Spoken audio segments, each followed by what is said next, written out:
नमस्कार दोस्तों, Bhupendra commerce classes में आपका स्वागत है। बेटा आज हम आप सबके लिए इनकम फ्रॉम सैलरी में आंशिक कर मुक्त भत्ता पार्टली एग्जेम्प्टेड अलाउंस लेकर आए हैं। चल रहे हैं आपको बताने कि आंशिक कर मुक्त भत्ता क्या है और उसमें कई सारे भत्ते हैं जिसको आपको हम 2-3 वीडियो में करके समझा देंगे। तो आज हम चल रहे हैं बताने पहले आपको आंशिक कर मुक्त भत्ता क्या है, पार्टली एग्जेम्प्टेड अलाउंस क्या है, इसे हम आंशिक कर योग्य भत्ता भी कहते हैं। और इसमें कौन कौन से भत्ते आएंगे, उसमें से पहला भत्ता होता है आपका हाउस रेंट अलाउंस या चारे मकान किराया भत्ता। वीडियो में आपके टॉपिक को समझाने से पहले हम इतना कह देना चाहते हैं बेटा, अगर आप सब अभी हमारे चैनल को सब्सक्राइब नहीं किए हैं, सब्सक्राइब कर लीजिए, लाइक कर दीजिए और बेल आइकन का बटन दबा दीजिए और लोगों के पास शेयर भी करिए, जिससे हमारा वीडियो अधिक से अधिक लोगों तक पहुंच सके और उनको लाभ पहुंच सके। तो आइए बेटा देखिए, बात यहाँ पे क्या है, आंशिक कर मुक्त भत्ता या आंशिक कर योग्य भत्ता।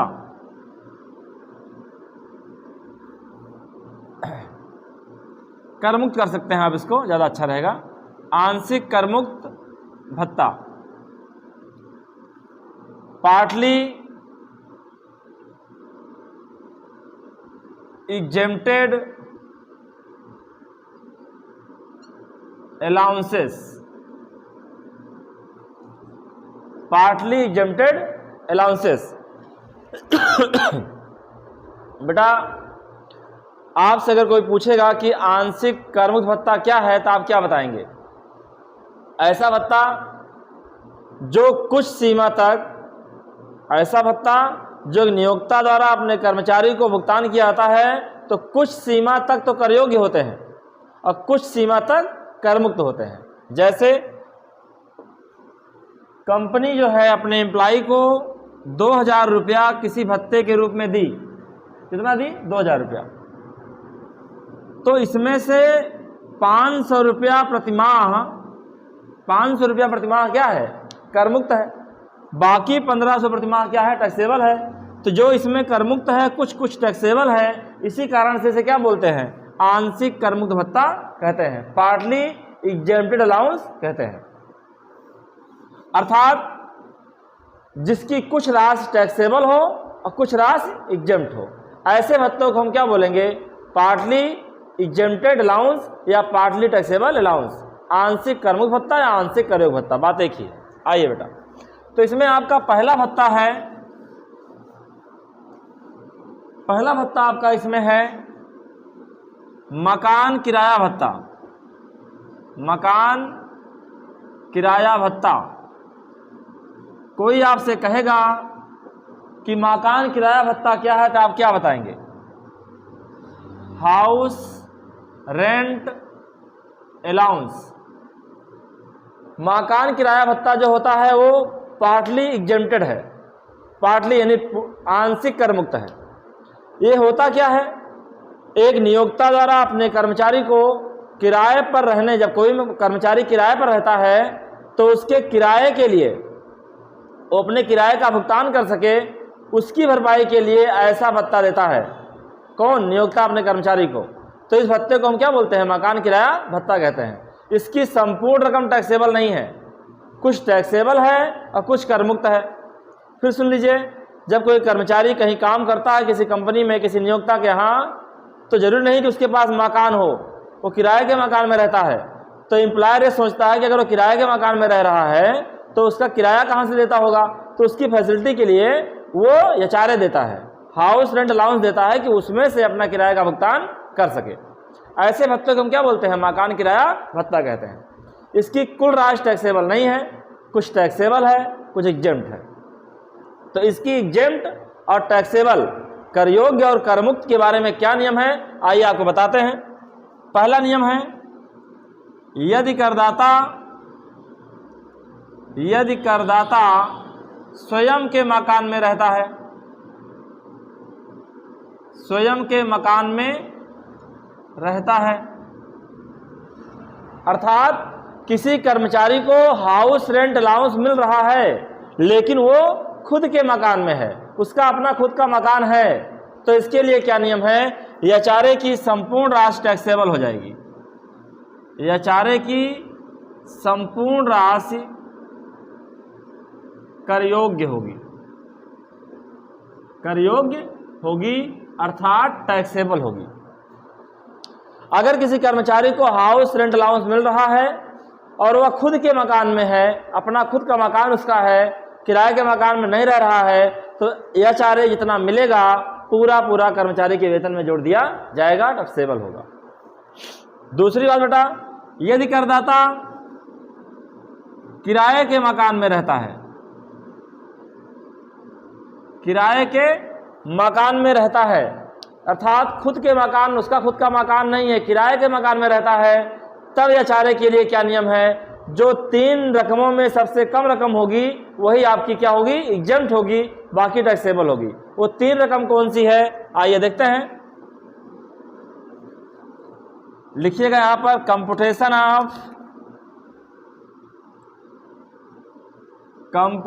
Of exempt and taxable amount of HRA.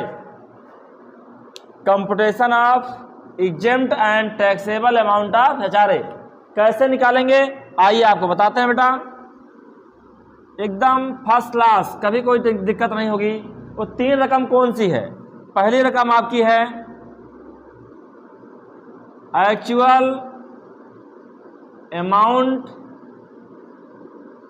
Received of HRA, जितना आपको एचआरए मिला है वो लिख देना पहला। आर दूसरा आपका है rent paid minus 10% of salary, जितना किराया भुगतान किया गया है उसमें से सैलरी का 10% लेस कर दिया जाएगा, तब जो आएगा उसको यहां दिखा दिया जाएगा। आर तीसरा आपका है 40% or 50% of salary, 40% or 50% of salary. अब यहाँ 2 है, कहीं 40% लगाएंगे कहीं 50, तो सवाल यहाँ पे क्या है कि 40% कहाँ लगाएंगे और 50% कहाँ लगाएंगे। तो जान लीजिए, यदि करदाता यानी कर्मचारी मुंबई, चेन्नई, कोलकाता और दिल्ली में रह रहा है, इन 4 शहरों में रह रहा है, तो वेतन का 50% लेंगे, और इसके अलावा भारत में, पूरे भारत में कहीं भी रह रहा है तो वेतन का 40% लेंगे। अब सवाल ये है कि किस वेतन का लेंगे, तो आइए आपको सैलरी बताते हैं एचआरए की।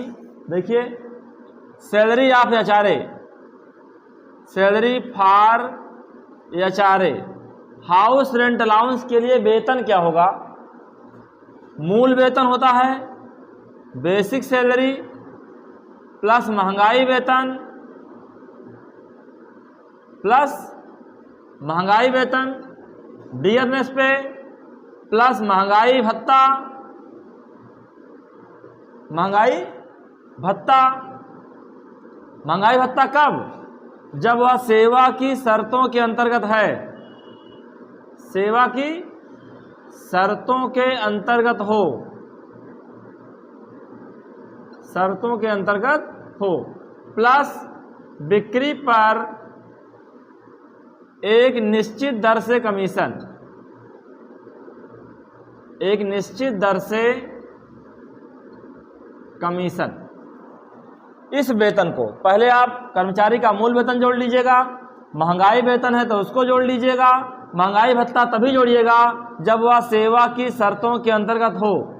कैसे पहचानेंगे कि सेवा की शर्तों के अंतर्गत है, या तो प्रश्न में साफ साफ लिखा रहेगा कि महंगाई भत्ता सेवा की शर्तों के अंतर्गत है, या लिखा रहेगा अवकाश ग्रहण संबंधी लाभों में जोड़ा जाता है, या लिखा रहेगा मूल वेतन का भाग है। तो जान लेना वो सेवा की शर्तों के अंतर्गत है। प्लस बिक्री पर एक निश्चित दर से कमीशन, बिक्री पर निश्चित दर से कमीशन लिखा होगा तभी जोड़िएगा, अगर निश्चित दर से नहीं कमीशन लिखा है तो जोड़ा नहीं जाएगा। इन सारे वेतन को जोड़ लीजिएगा। इन वेतन को जोड़ने के बाद जो वेतन आएगा, मान लेते हैं हम 1 लाख आया सपोज दैट, चलिए, तो उसी 1 लाख का 10%, उसी 1 लाख का अगर मुंबई, चेन्नई, कोलकाता, दिल्ली में रह रहा है तो 50%, अदरवाइज 40% निकाल लिया जाएगा और यहाँ पे लिख दिया जाएगा। जो तीनों में कम होगा, whichever is less is equal to exempt allowance, मतलब जो तीनों में कम होगा वो आपका एग्जेम्प्ट हो जाएगा। अब सवाल यहाँ ये है कि टैक्सेबल क्या होगा, तो टैक्सेबल निकालने के लिए आप लिखिएगा टैक्सेबल या चारे बराबर actual amount received minus exempt allowance, यानी जितना आप पाए हैं, जितना एचआरए मिला रहेगा उसमें से जितना आपका एग्जेम्प्ट है इसे लेस कर दोगे तो जो बचेगा वही टैक्सेबल हो जाएगा। जैसे मान लीजिए आप एचआरए पाए हैं कितना, 15,000, और ये दोनों करने के बाद मान लीजिए यहाँ पर आपका था 20,000, यहाँ 10% आप सैलरी निकाल लीजिए, कितना आ गया 10,000, तो 20 में से कितना गया 10,000, तो यहाँ कितना आया 10,000, 40% मान लीजिए निकाल लिए तो 40,000 आ गया। तो तीनों में कम क्या हुआ, तीनों में कम आपका 10,000 हुआ, तो 10,000 आपका एग्जेम्प्ट हो गया। 15 है, 10 है, 40 है, तीनों में कम 10 है, ये एग्जेम्प्ट हो गया। अब कितना पाए थे आप, 15,000 आप पाए थे, 10 आपका एग्जेम्प्ट हो गया, तो कितना बचा आपका, बचा कितना 5,000 है आपका टैक्सेबल हो जाएगा और कर्मचारी के वेतन में यही शामिल किया जाएगा। बेटा एक बात और, अगर आपके प्रश्न में रेंट पेड, ये जो रेंट पेड है जैसे 20,000 है, यहाँ अभी हो जाता 25,000, यानी रेंट पेड से 10% आप सैलरी ज्यादा हो जाती। देखो यहाँ 20 है, 10 है दिखा दिए, लेकिन अगर यहाँ 20 है, यहाँ 25 हो जाता तो एचआरए की यानी हाउस रेंट अलाउंस की संपूर्ण राशि जितना है ये पूरा टैक्सेबल हो जाएगी, अर्थात कर्मचारी के वेतन में शामिल की जाएगी। धन्यवाद बेटा।